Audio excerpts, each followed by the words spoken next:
El origen del mal. Patriarcas y Profetas, capítulo 1. Dios es amor, y la esperanza no avergüenza, porque el amor de Dios ha sido derramado en nuestros corazones por el Espíritu Santo que nos fue dado. Romanos 5:5. Capítulo 1. El origen del mal. Dios es amor. Su naturaleza y su ley son amor, lo han sido siempre y lo serán para siempre. El alto y sublime, el que habita la eternidad, cuyos caminos son eternos, no cambia. En él no hay mudanza ni sombra de variación. Porque las cosas invisibles de él, su eterno poder y deidad, se hacen claramente visibles desde la creación del mundo, siendo entendidas por medio de las cosas hechas, de modo que no tienen excusa. Romanos 1:20. Porque cuando los gentiles que no tienen ley hacen por naturaleza lo que es de la ley, estos, aunque no tengan ley, son ley para sí mismos, mostrando la obra de la ley escrita en sus corazones, dando testimonio de su conciencia y acusándoles o defendiéndoles sus razonamientos. Romanos 2:14-15. El alto y sublime, el que habita la eternidad, cuyos caminos son eternos, no cambia. En él no hay mudanza ni sombra de variación. Cada manifestación del poder creador es una expresión del amor infinito. La soberanía de Dios encierra plenitud de bendiciones para todos los seres creados. El salmista dice: tuyo el brazo con valentía, fuerte es tu mano, ensalzada tu diestra. Justicia y juicio son el asiento de tu trono. Misericordia y verdad van delante de tu rostro. Bienaventurado el pueblo que sabe aclamarte. Andarán, oh Jehová, a la luz de tu rostro. En tu nombre se alegrará todo el día, y en tu justicia serán ensalzados, porque tú eres la gloria de su fortaleza, porque Jehová es nuestro escudo, y nuestro Rey es el Santo de Israel. Salmo 89:13-18.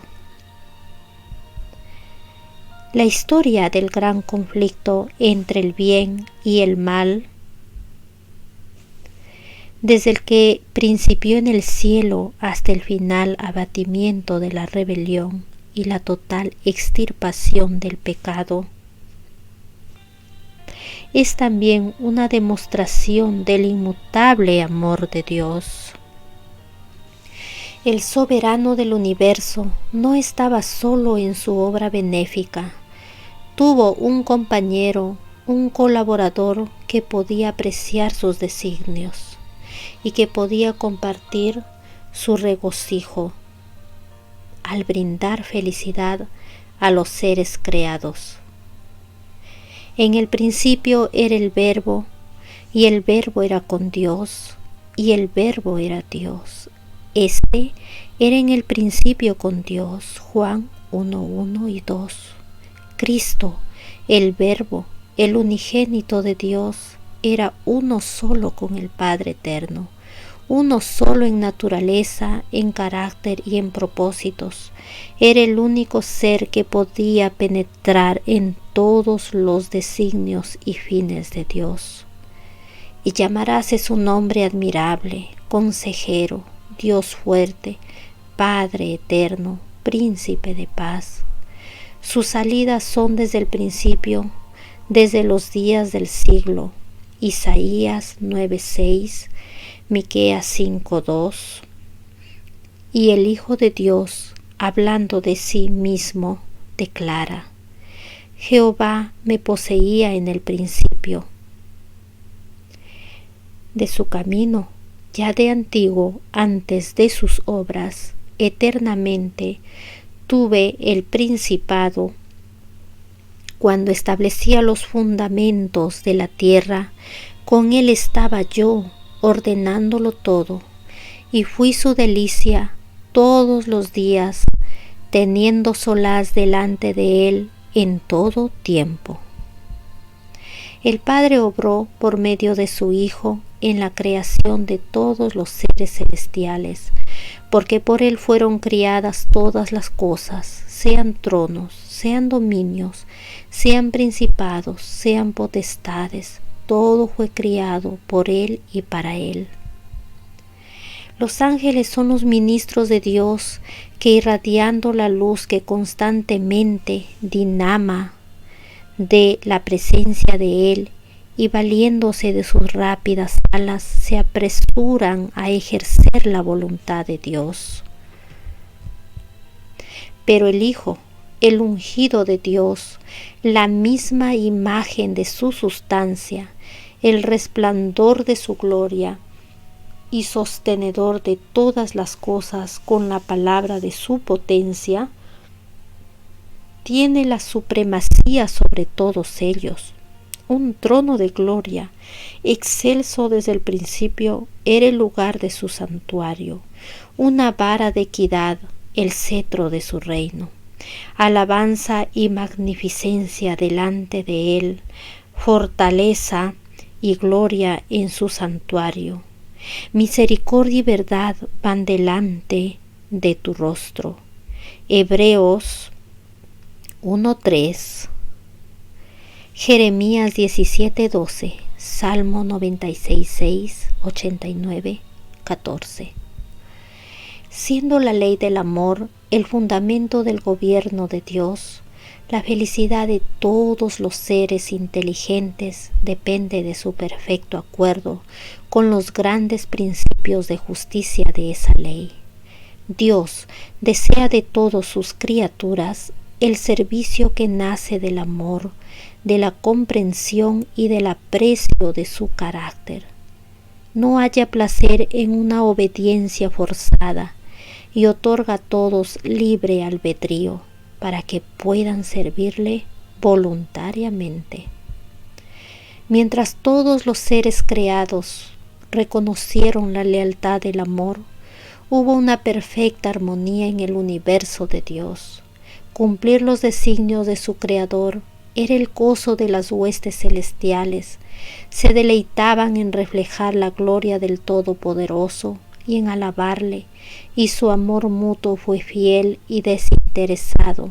Mientras el amor de Dios fue supremo, no había nota discordante que perturbara las armonías celestiales.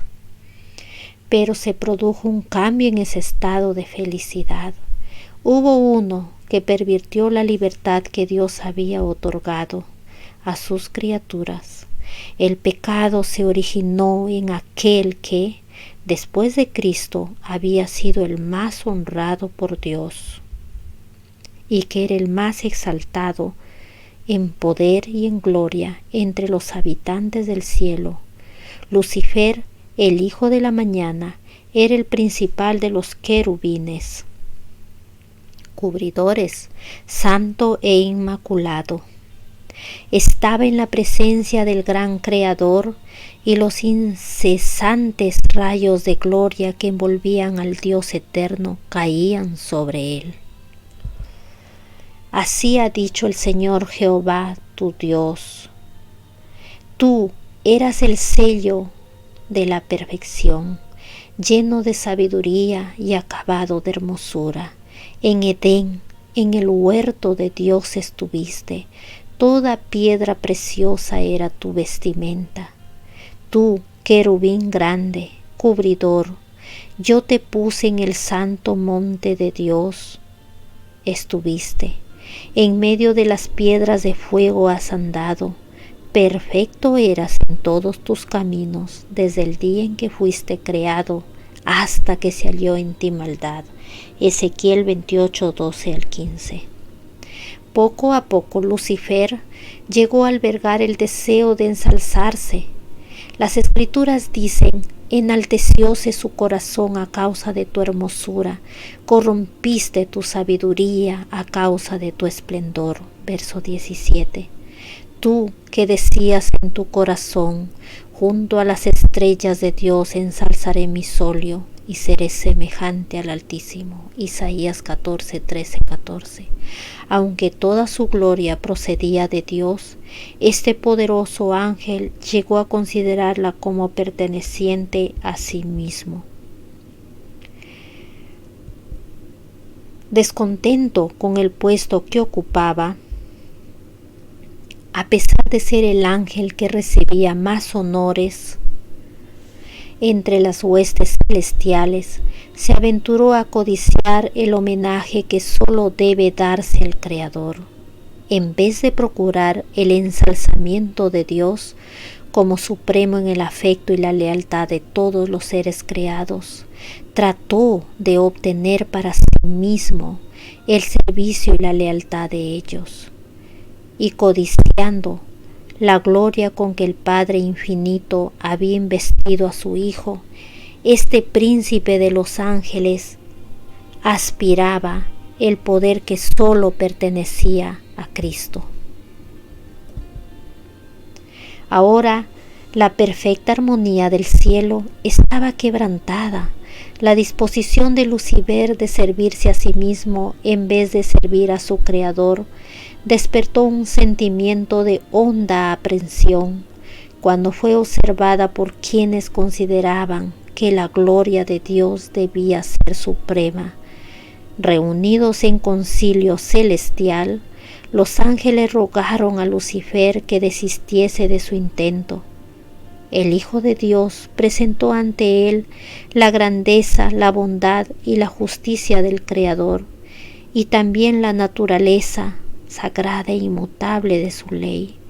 Dios mismo había establecido el orden del cielo, y al separarse de él, Lucifer deshonraría a su Creador y acarrearía la ruina sobre sí mismo. Pero la amonestación, hecha con misericordia y amor infinitos, solamente despertó un espíritu de resistencia. Lucifer permitió que su envidia hacia Cristo prevaleciese y se afirmó más en su rebelión.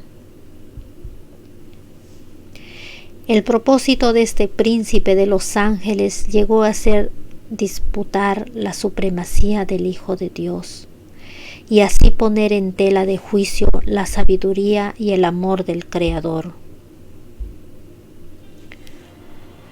Al lograr este fin, estaba por consagrar las energías de aquella mente maestra, la cual, después de la de Cristo, era la principal entre las huestes de Dios. Pero aquel que quiso que sus criaturas tuviesen libre albedrío, no dejó a ninguna de ellas inadvertida en cuanto a los sofismas perturbadores con los cuales la rebelión procuraría justificarse.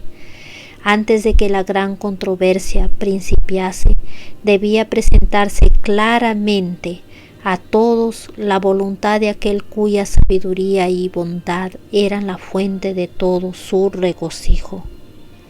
El Rey del Universo convocó a las huestes celestiales a comparecer ante él, a fin de que en su presencia él pudiese manifestar cuál era el verdadero lugar que ocupaba su Hijo y manifestar cuál era la relación que él tenía para con todos los seres creados.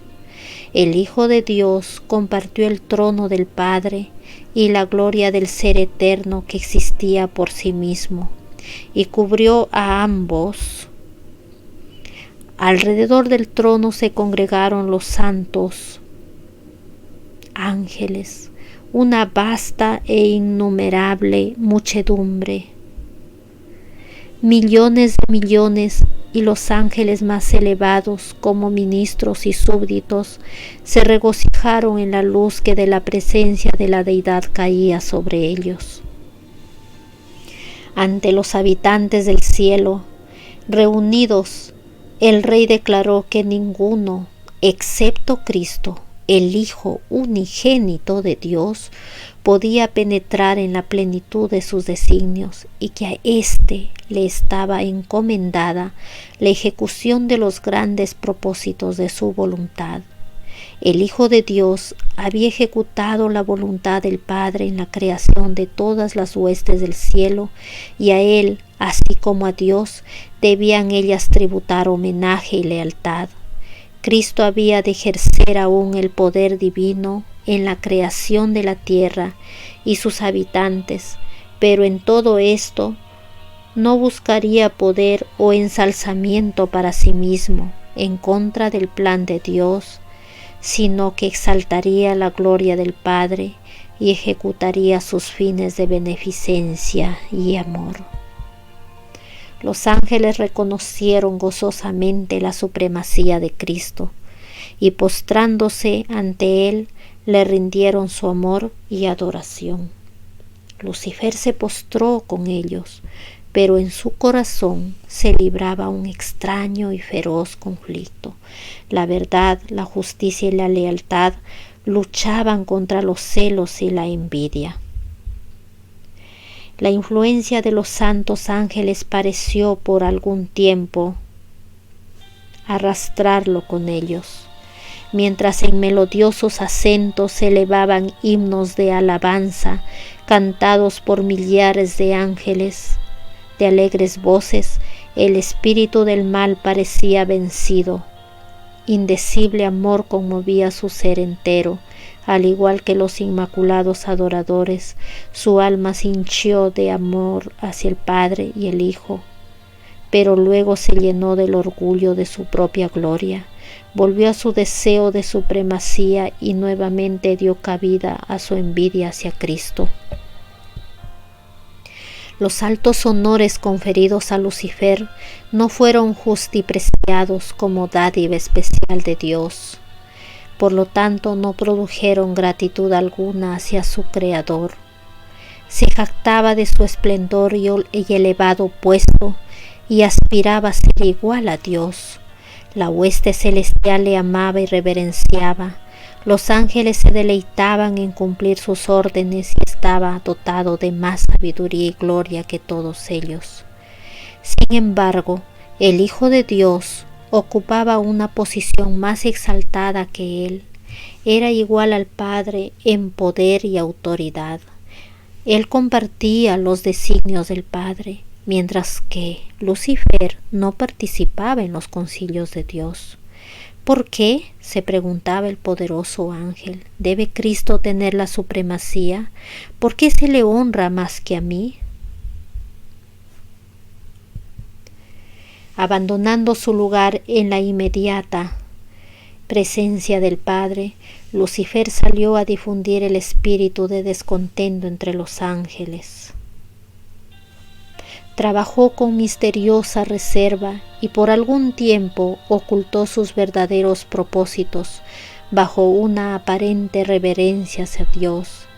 Principió por insinuar dudas acerca de las leyes que gobernaban a los seres celestiales, sugiriendo que, aunque las leyes fuesen necesarias para los habitantes de los mundos, los ángeles, siendo más elevados, no necesitaban semejantes restricciones, porque su propia sabiduría bastaba para guiarlos.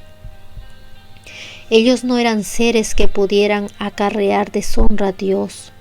Todos sus pensamientos eran santos y errar era tan imposible para ellos como para el mismo Dios. La exaltación del Hijo de Dios como igual al Padre fue presentada como una injusticia cometida contra Lucifer, quien, según se alegaba, tenía también derecho a recibir reverencia y honra. Si este príncipe de los ángeles pudiese alcanzar su verdadera y elevada posición, ello redundaría en grandes beneficios para toda la hueste celestial, pues era su objeto asegurar la libertad de todos. Pero ahora aún la libertad que habían gozado hasta ese entonces concluía, pues se les había nombrado un gobernante absoluto y todos ellos tenían que prestar obediencia a su autoridad. Tales fueron los sutiles engaños que por medio de las astucias de Lucifer cundían rápidamente por los atrios celestiales. No se había efectuado cambio alguno en la posición o en la autoridad de Cristo. La envidia de Lucifer, sus tergiversaciones y sus pretensiones de igualdad con Cristo habían hecho absolutamente necesaria una declaración categórica acerca de la verdadera posición que ocupaba el Hijo de Dios. Pero esta había sido la misma desde el principio. Sin embargo, las argucias de Lucifer confundieron a muchos ángeles.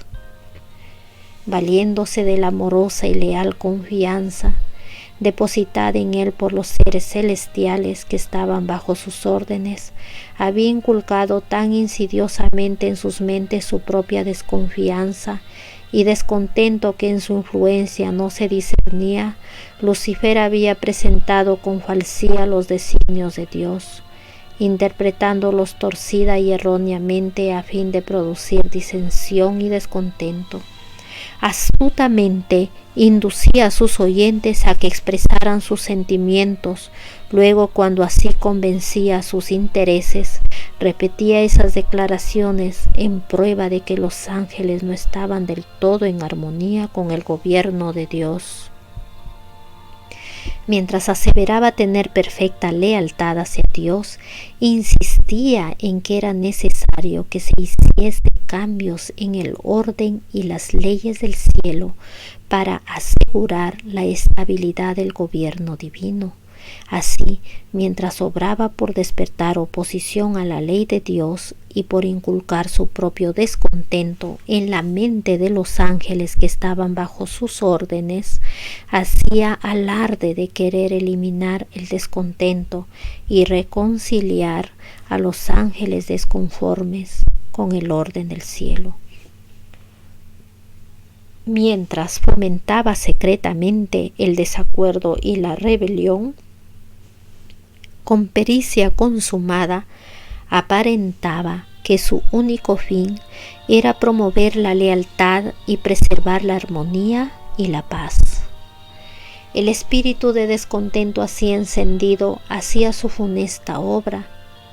Aunque no había rebelión abierta, el desacuerdo aumentaba imperceptiblemente entre los ángeles. Algunos recibían favorablemente las insinuaciones de Lucifer contra el gobierno de Dios, y aunque previamente habían estado en perfecta armonía con el orden que Dios había establecido, estaban ahora descontentos y se sentían desdichados porque no podían penetrar los inescrutables designios de Dios. Les desagradaba la idea de exaltar a Cristo.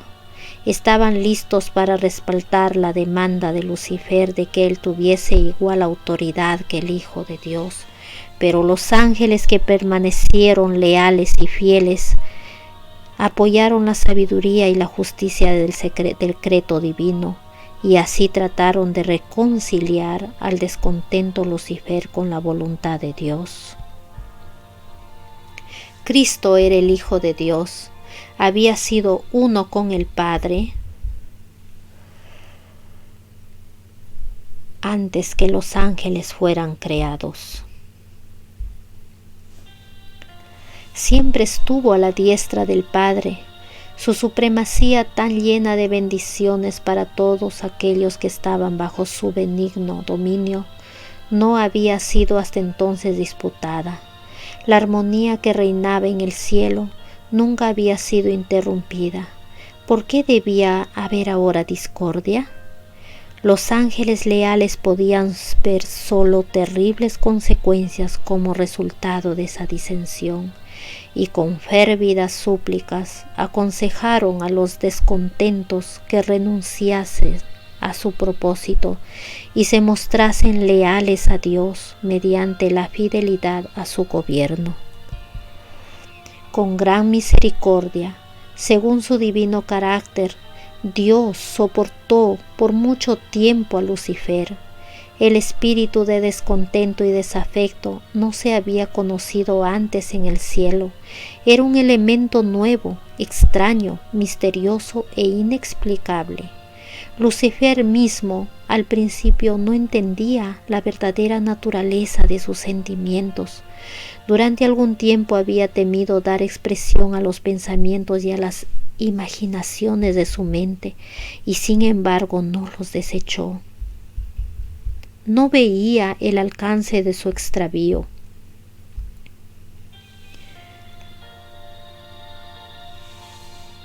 Para convencerlo de su error, se hizo cuanto esfuerzo podían sugerir la sabiduría y el amor infinitos. Se le probó que su desafecto no tenía razón de ser, y se le hizo saber cuál sería el resultado si persistía en su rebeldía. Lucifer quedó convencido de que se hallaba en el error. Vio que justo es Jehová en todos sus caminos y misericordioso en todas sus obras, Salmo 145, 17, que todos los estatutos divinos son justos y que debía reconocerlos como tales ante todo el cielo. De haberlo hecho, podría haberse salvado a sí mismo y a muchos ángeles. Aún no había desechado completamente la lealtad a Dios. Aunque había abandonado su puesto de querubín cubridor, si hubiese querido volver a Dios reconociendo la sabiduría del Creador y conformándose con ocupar el lugar que se le asignó en el gran plan de Dios, habría sido restablecido en su puesto. Había llegado el momento de hacer una decisión final. Él debería someterse completamente a la divina soberanía o colocarse en abierta rebelión. Casi decidió volver sobre sus pasos, pero el orgullo no se lo permitió. Era un sacrificio demasiado grande para quien había sido honrado tan altamente el tener que confesar que había errado, que sus ideas y propósitos eran falsos y someterse a la autoridad que había estado presentando como injusta.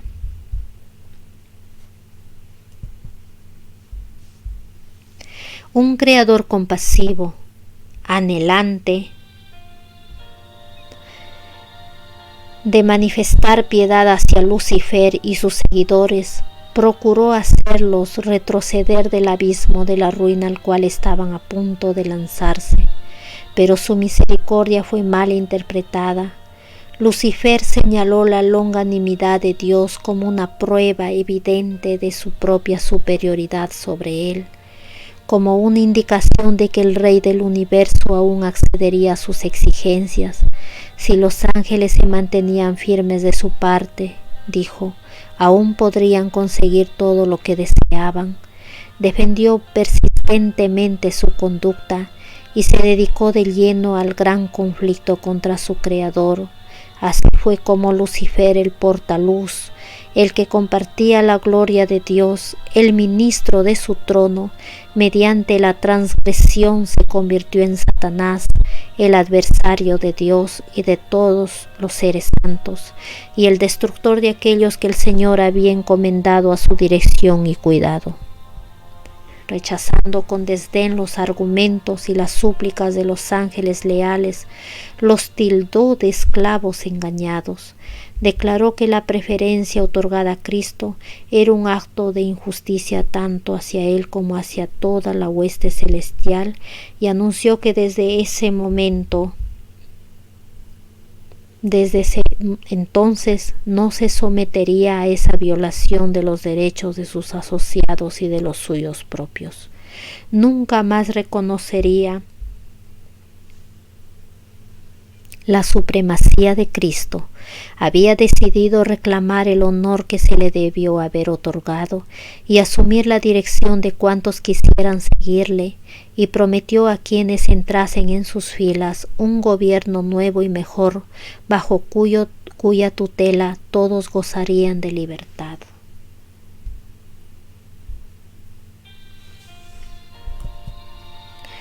Gran número de ángeles manifestó su decisión de aceptarle como su caudillo. Engreído por el favor que recibieran sus designios, alentó la esperanza de atraer a su lado a todos los ángeles para hacerse igual a Dios mismo y ser obedecido por toda la hueste celestial. Los ángeles leales volvieron a instar a Satanás y a sus simpatizantes a someterse a Dios.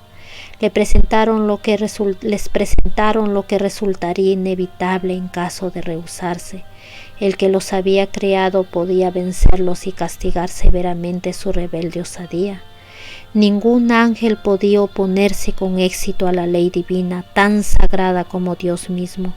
Advirtieron y aconsejaron a todos que hiciesen oídos sordos a los razonamientos engañosos de Lucifer y le instaron a él y a sus secuaces a buscar la presencia de Dios, sin demora alguna, y a confesar el error de haber puesto en tela de juicio la sabiduría y la autoridad divinas.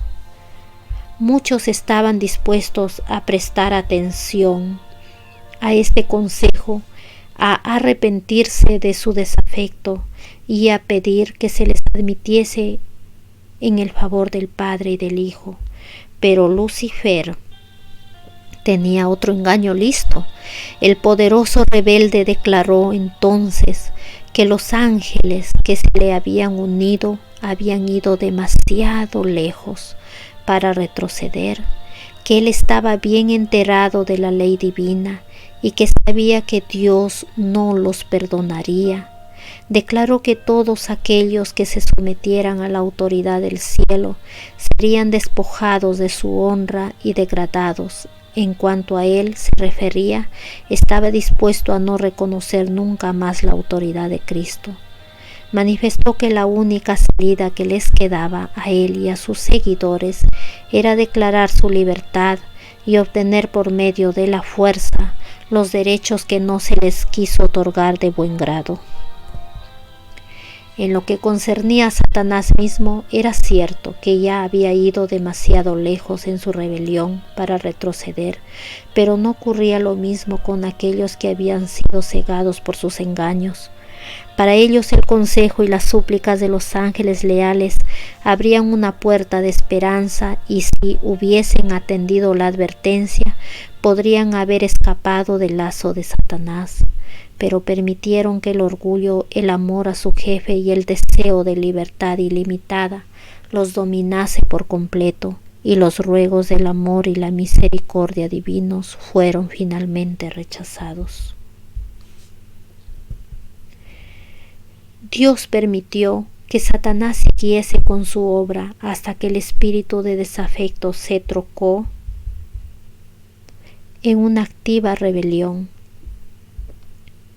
Era necesario que sus planes se desarrollasen en toda su plenitud para que su verdadera naturaleza y tendencia fuesen vistas por todos. Como querubín ungido, Lucifer había sido altamente exaltado, era muy amado por los seres celestiales y su influencia sobre ellos era poderosa. El gobierno de Dios incluía no solo los habitantes del cielo, sino también los de todos los mundos que había creado, y Lucifer llegó a la conclusión de que si pudiese arrastrar a los ángeles celestiales en su rebelión, podría también arrastrar a todos los mundos. Él había presentado su punto de vista astutamente, haciendo uso de sofismas y engaños para lograr sus fines. Su poder para engañar era enorme.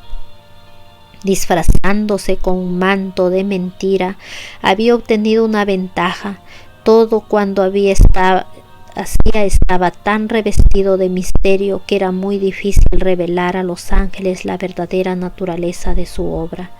Hasta que ésta no estuviese plenamente desarrollada, no podría manifestarse cuán mala era, ni su desafecto sería visto como rebelión. Aún los ángeles leales no podían discernir bien su carácter.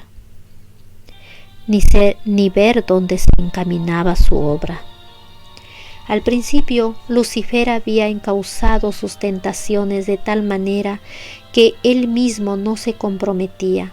A los ángeles, a quienes no pudo atraer completamente a su lado, los acusó de ser indiferentes a los intereses de los seres celestiales.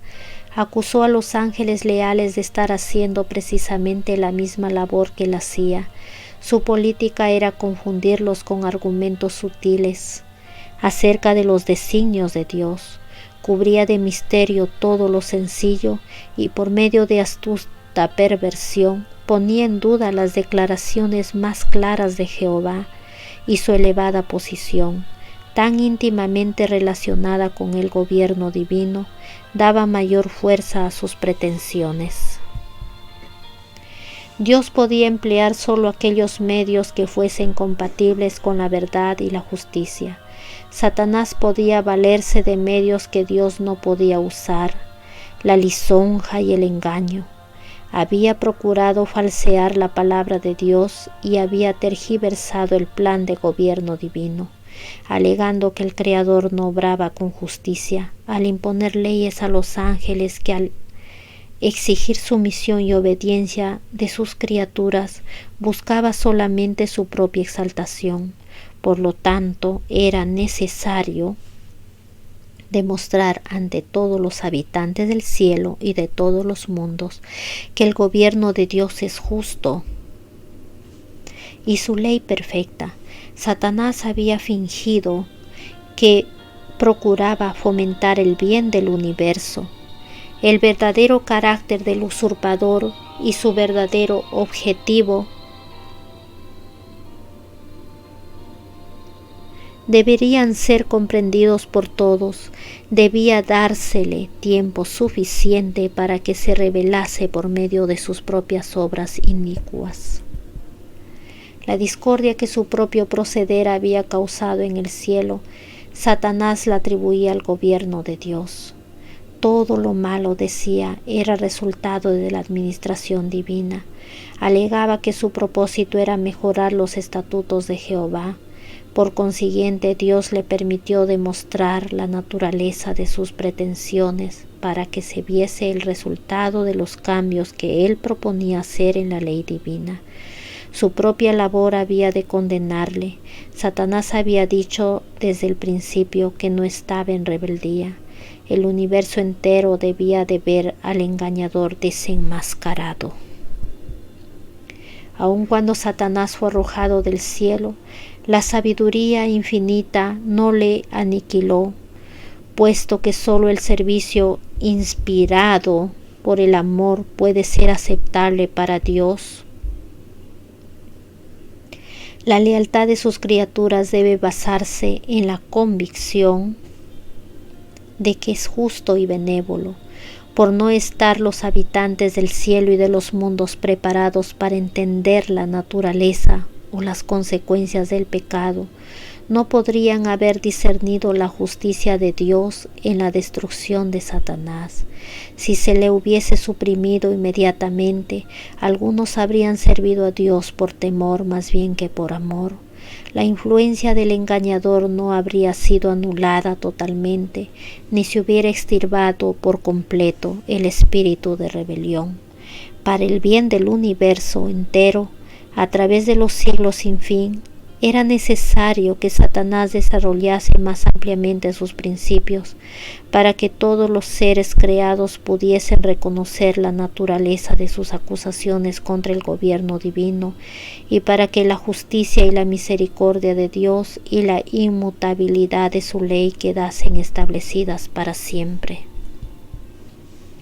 La rebelión de Satanás había de ser una lección para el universo, a través de todos los siglos venideros, un testimonio perpetuo acerca de la naturaleza del pecado y sus terribles consecuencias, los resultados del gobierno de Satanás y sus efectos sobre los ángeles y los hombres iban a demostrar qué resultado se obtiene inevitablemente al desechar la autoridad divina Iban a atestiguar que la existencia del gobierno de Dios entraña el bienestar de todos los seres que Él creó.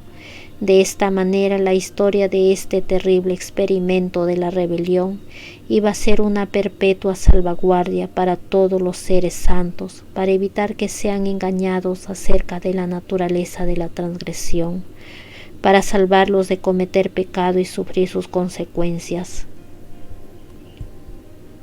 El que gobierna en los cielos ve el fin desde el principio, aquel en cuya presencia los misterios del pasado y del futuro son manifiestos, más allá de la angustia, las tinieblas y la ruina provocadas por el pecado, contempla la realización de sus propios designios de amor y bendición. Aunque haya nube y oscuridad alrededor de él, justicia y juicio son el asiento de su trono. Salmo 97:2. Y todo esto lo entenderán algún día todos los habitantes del universo, tanto los leales como los desleales. Él es la roca cuya obra es perfecta, porque todos sus caminos son rectitud, Dios de verdad y ninguna iniquidad en él. Es justo y recto. Deuteronomio 32:4.